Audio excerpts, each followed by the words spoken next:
Et bonjour à tous, ravi de retrouver pour l'émission de jeudi 4 mai 2023. On se retrouve avec un BTC en positif, 29 200 ce matin, 2% 50 sur les dernières 24 heures. Ether qui reprend ses 1900 $ à plus 2. On a également 2,44 pour ADA Cardano, plus 3% pour Polygon, 2,24 et 2% pour Solana et Polkadot, quasi 3% pour Avalanche et Chainlink, 2% pour Uniswap, 3% pour Monero et toujours le bas du tableau avec Stellar, BCH, Filecoin qui se contentent de suivre à 0,5 et 1,56 respectivement.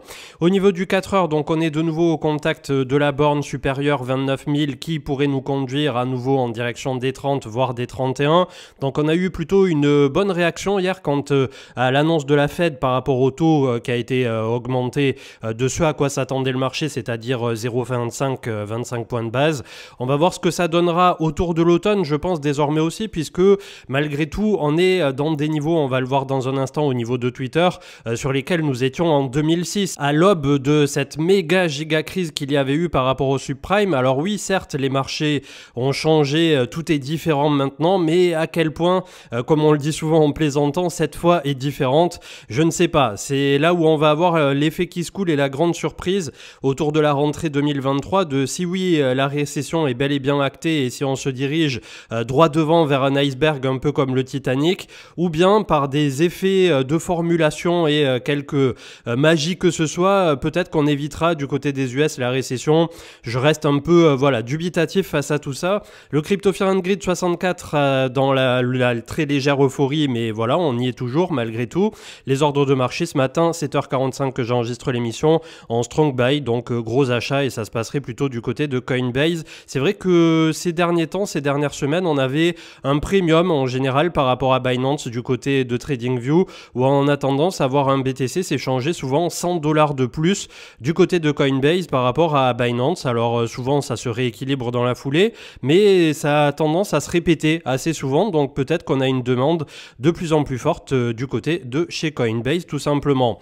29 200 ce matin, donc les 30 à 31 000 en haut et les 27 000 à 25 000 en bas.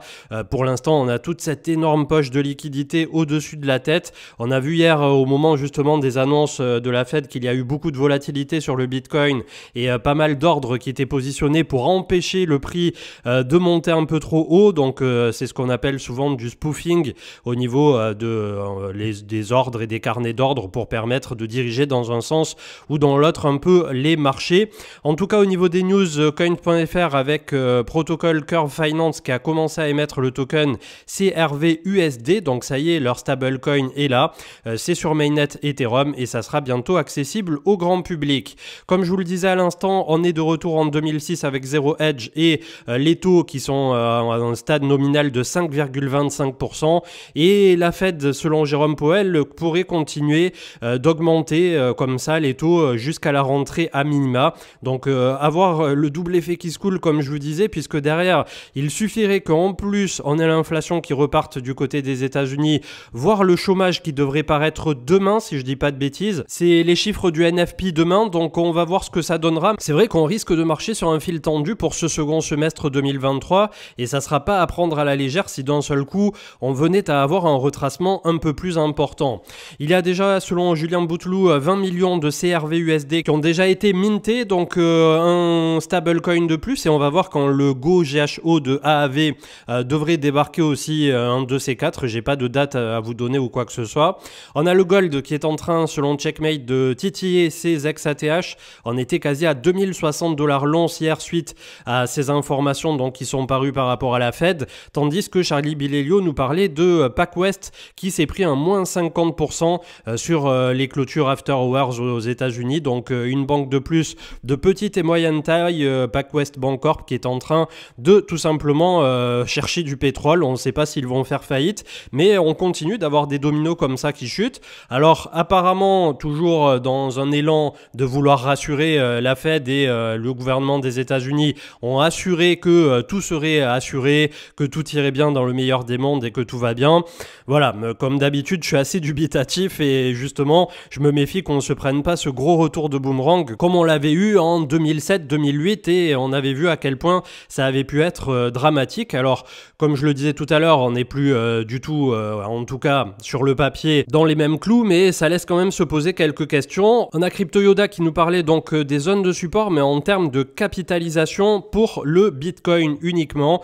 Donc c'est vrai qu'on a trouvé un point bas ici quand on était, souvenez-vous, revenu visiter l'ex-ATH, voire un peu en dessous, autour de 300 milliards de capitalisation, voire légèrement en dessous. On est désormais sur l'intermédiaire autour de 500 milliards et on pourrait revisiter si le mois de mai se passe très très bien avec un fondamental où on continue d'avoir un peu cette peur de contagion du secteur bancaire des États-Unis, un BTC qui viendrait à terme vers les 800 milliards et ensuite on a les 1000 milliards et plus où on a l'ATH qui nous attend avec un BTC proche de 70 000 $. Avec Cryptost aux États-Unis, la pression réglementaire continue d'être appliquée au secteur des crypto-monnaies. La Maison-Blanche envisage en effet désormais de taxer fortement les mineurs de Bitcoin afin de compenser leurs besoins en électricité. C'est ce dont on avait parlé rapidement hier et je reviens pas donc sur les petites informations qu'on avait traitées hier en fin d'info avec Ether qui continue de burn comme jamais dû à toute cette hype qu'il y a du côté des mémés, PP et tout ce qui va bien.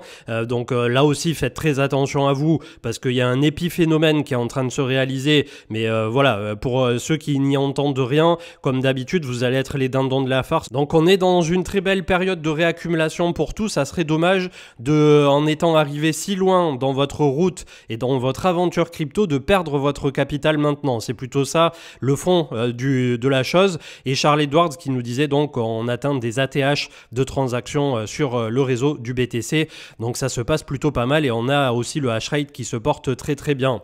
En journalier, comme je vous le disais, on a souvent un petit premium sur Coinbase et ça se passe plutôt pas mal aussi puisque on surfe sur cette moyenne mobile 50 daily. Et quand on regarde, souvenez-vous de ce dont je vous parlais hier avec les moyennes mobiles alignées bleu, rouge, orange et verte qui sont 200, 100, 50 et 20 périodes. En journalier, on l'est, mais en hebdomadaire, on l'est toujours pas et loin de là encore puisqu'on a la 100 juste devant qui fait barrage autour de 33 500, quasiment 33 300. On a le 0,382 de Fibo qui est autour de 35 900 et ensuite la Golden Pocket 0,5 à 0,6, 42 200 à 0,618 qui est à 49 000 $ pour Bitcoin.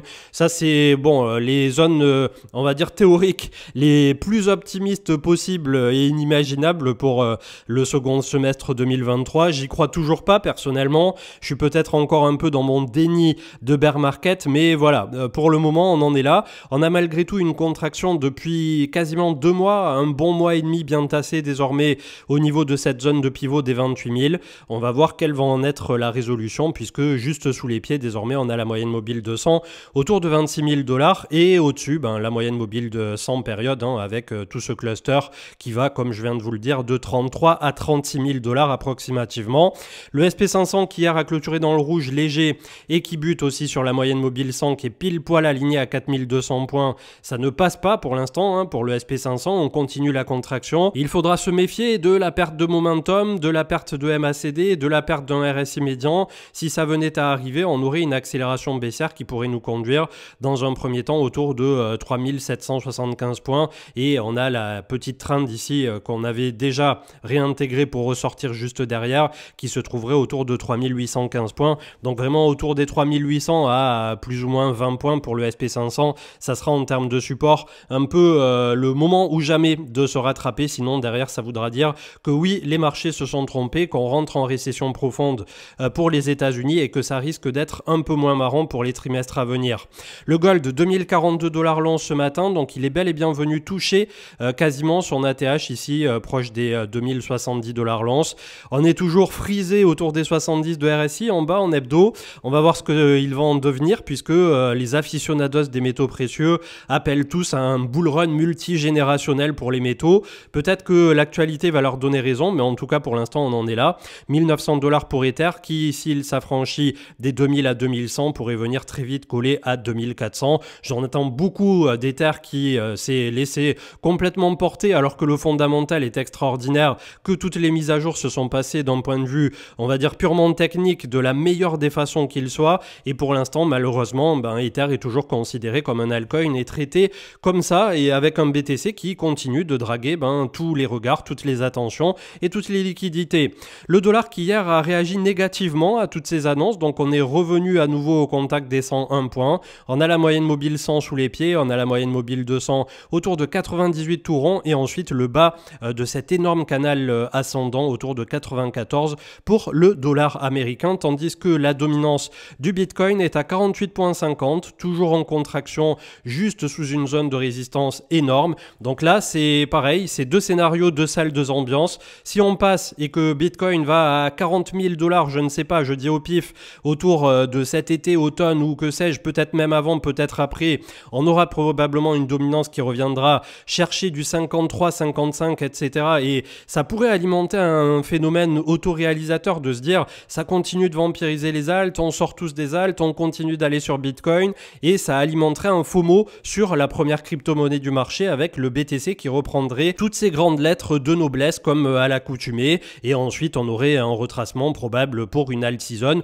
Dans tous les cas, peu importe où ira Bitcoin, derrière on aura tôt ou tard un inflow par vase communicant qui viendra du côté des altcoins. Mais c'est vrai que ce cycle pour l'instant a tendance à faire durer le plaisir et pas forcément dans le bon sens du terme. Donc je me méfie un peu de tous ces mouvements qui pourraient avoir lieu à court terme et on va dire l'idéal pour nous, ça serait que BTC reste suffisamment longtemps entre 25 et 35 000 au long terme, c'est-à-dire au minimum jusqu'au halving du printemps 2024 pour pouvoir avoir un bénéfice certain du côté des altcoins qui ce matin sont à 600 milliards et comme vous le savez, on a les 700 milliards en ligne de mire et ensuite on a la moyenne mobile 100 qui est désormais à 833 mais surtout le 0,382 qui pour leur part est à 915 milliards. Donc on a beaucoup de routes devant nous pour les alts qui pour l'instant, observation à l'appui, sont complètement boudées. On se quittera avec le BTC1 Futur CME qui ouvre un peu la voie en ce moment, plus 3,22 hier, 29 330 en clôture.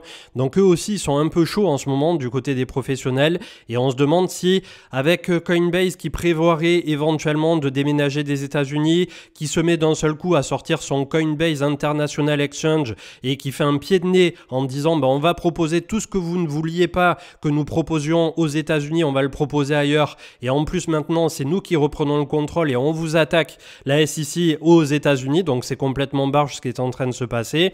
Et d'un autre côté on a la sensation qu'effectivement la guerre est ouverte aux crypto-banques, à tous ceux qui a touché de près ou de loin aux crypto-actifs et malgré tout on constate la déroute aussi de ce secteur bancaire des petites et moyennes banques qui sont en train de se faire complètement absorber par des JP Morgan et consorts qui voient leurs actifs exploser dans le même laps de temps où Apple se lie avec Goldman Sachs pour proposer une épargne à 4,15% à tous les Américains dans lesquels ils ont déposé 1 milliard en 4 jours seulement. Donc il y a toutes les cartes qui ont l'air en tout cas en ce moment d'être complètement redistribuées. Je suis super excité à l'idée de voir le monde changer sous nos yeux là en ce moment. Il y aura du très bon, probablement aussi du très négatif, mais en tout cas on est dans ce bateau-là et je suis curieux de voir justement ce que nous réservent les prochains trimestres. Je vous souhaite une excellente journée et je vous retrouve ce week-end. Ciao ciao.